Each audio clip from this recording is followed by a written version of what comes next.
morning, my dear students. I am Anil Kumar Singh from Astuna Devi से पूजा राय girls intermediate college सिसोटर। जैसा कि कल हम फर्स्ट चैप्टर अंग्रेजी का आप लोगों को शुरू किया था टेंस, और उस फर्स्ट लेसन में ही एक पोएम है। पोएम को तो मैं बाद में पढ़ाऊंगा, लेकिन टेंस में मैंने जो कल पढ़ाया था उसके बाद मैं आज पढ़ाने जा रहा हूँ। एक कक्षा 8 को मैं पढ़ा रहा हूँ। और कल जैसे हमने बताया था कि टेंस कितने प्रकार के होते हैं, तो टेंस 3 प्रकार के होते हैं: present tense, past tense, future tense. Present tense के कितने भेद होते हैं? तो 4 होते हैं। प्रेजेंट इंडेफिनिट, जिसको सिंपल प्रेजेंट भी बोला जाता है; प्रेजेंट कंटिन्यूअस, जिसको प्रेजेंट प्रोग्रेसिव भी बोला जाता है; प्रेजेंट इम्परफेक्ट भी बोला जाता है; present perfect, present perfect continuous. अब मैं कल बताया था कि हम लोग हर टेंस को 3 स्टेप में जानेंगे, 3 स्टेप में। पहला स्टेप जो होगा, फर्स्ट स्टेप जो होगा वो होगा डिफिनीशन। डिफिनीशन मतलब परिभाषा। परिभाषा कि टेंस प्रेजेंट इंडेफिनिट किसे कहते हैं? तो प्रेजेंट इंडेफिनिट टेंस उसे कहते हैं जिससे यह पता चलता है कि वर्तमान समय में कोई काम होता है। जैसे वह स्कूल जाता है, ही गोज टू स्कूल। मैं अंग्रेजी पढ़ता हूँ, आई रीड इंग्लिश। आप लोग प्रश्न पूछते हो, यू आस्क क्वेश्चंस। मतलब a work that is done at present time is called present indefinite. वह कार्य जो वर्तमान समय में होता है उसे हम वर्तमान काल कहते हैं। आप लोग कक्षा में पढ़ते हो, आप लोग स्कूल जाते हो, वह हंसता है। These are the examples of present indefinite. अब इसको an action that is done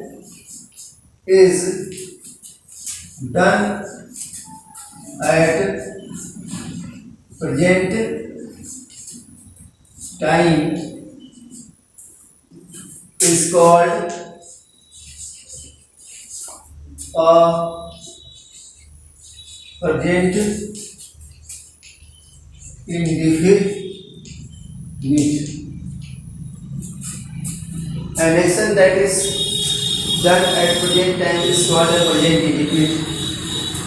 Like जैसे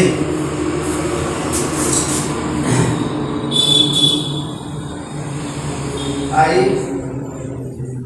teach you, मैं आप लोगों को पढ़ाता हूँ। मतलब वह काम, इसको अगर लिखें कि मैं आप लोगों को पढ़ाता हूँ वर्तमान समय में। अब इसका हिंदी हम लिख देते हैं कि एन एक्शन दैट इज, वह कार्य जो वर्तमान समय में होता है उसे वर्तमान काल कहते हैं। तो कहने का मतलब कि वह कार्य जो वर्तमान समय में होता है उसे वर्तमान काल कहते हैं। इसी को अंग्रेजी में हमने लिख दिया कि N action that is done at present time is called present indefinite. तो ये परिभाषा रहा फर्स्ट स्टेप में। अब सेकेंड स्टेप में हम लोग सीखेंगे कि इसको कैसे पहचानेंगे कि ये प्रेजेंट इंडेफिनिट के वाक्य हैं।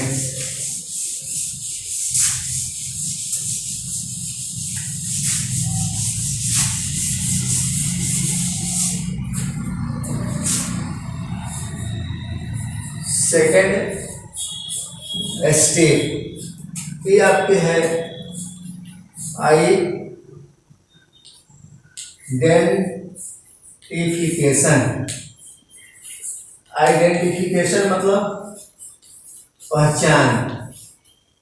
कैसे पहचानेंगे कि प्रेजेंट इंडेफिनिट का वाक्य है?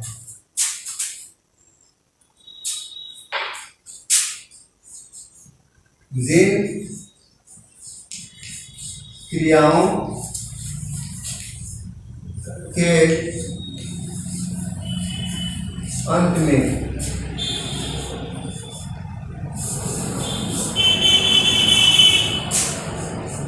का है,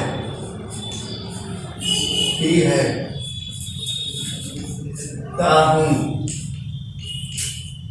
ते हो इत्यादि आते हैं, वे सब प्रेजेंट इंडेफिनिट के वाक्य कहलाते हैं। प्रेजेंट इंडेफिनिट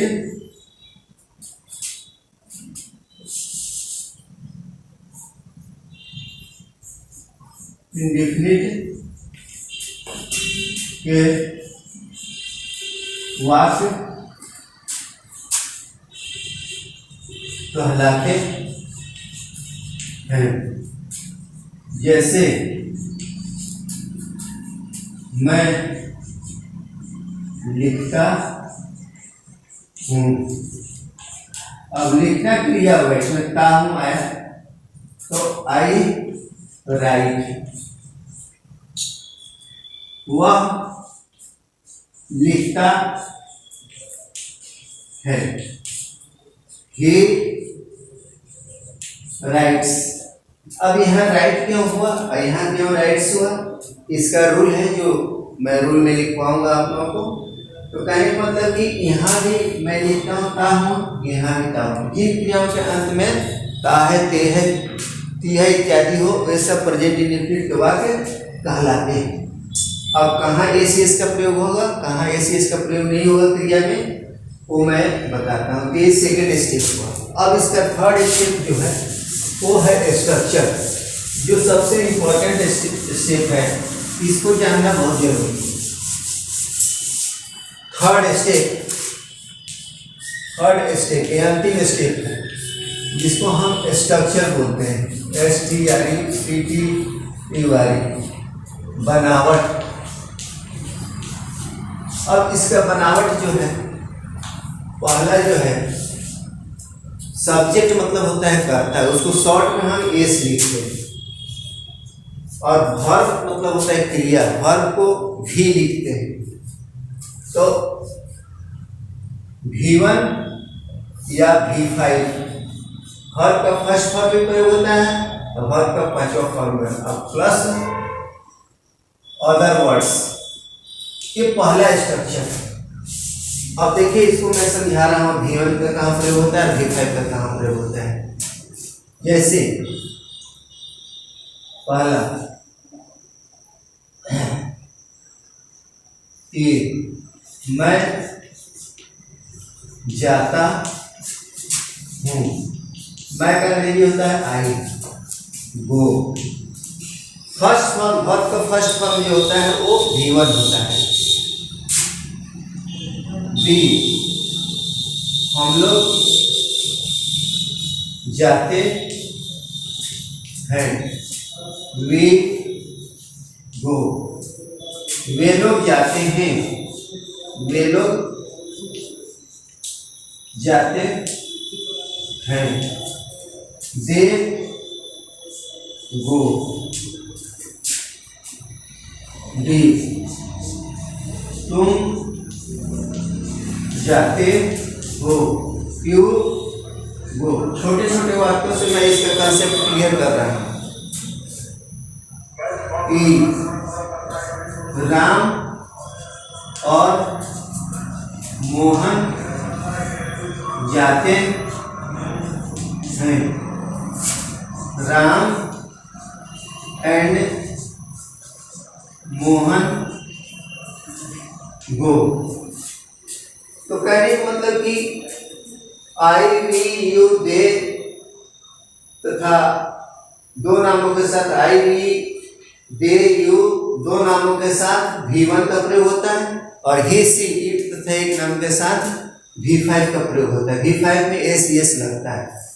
अब जैसे मान लो कि ए वह जाता है, he goes। बी वह जाती है, she goes। सी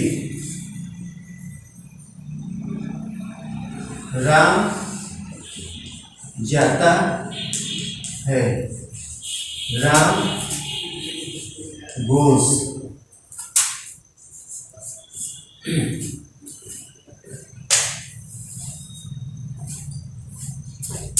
वर्षा होती है, इट रेन्स। तो कहने का मतलब कि हे से इट तथा एक नाम के साथ क्रिया में एस का प्रयोग होता है। अब इसको मिटा देता हूं। अब इसका नियम ये है,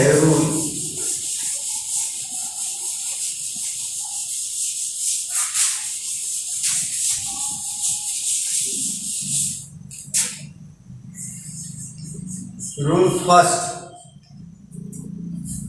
आई वे यू दे तथा दो नामों के साथ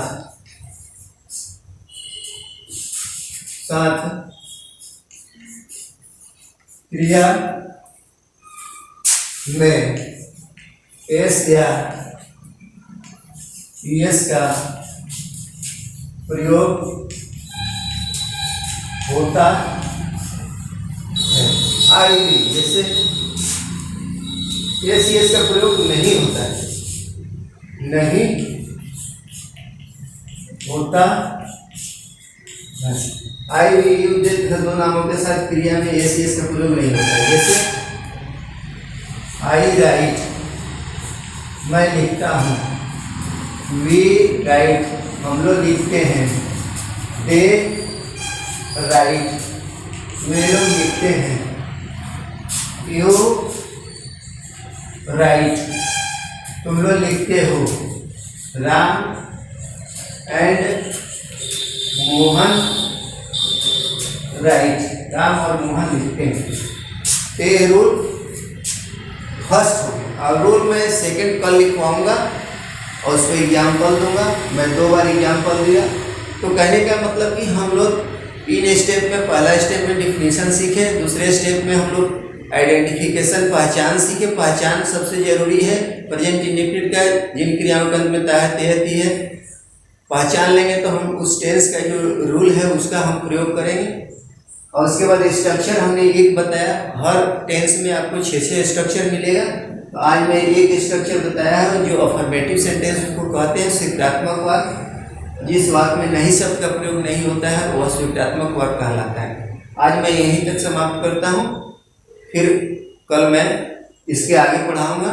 बहुत बहुत धन्यवाद।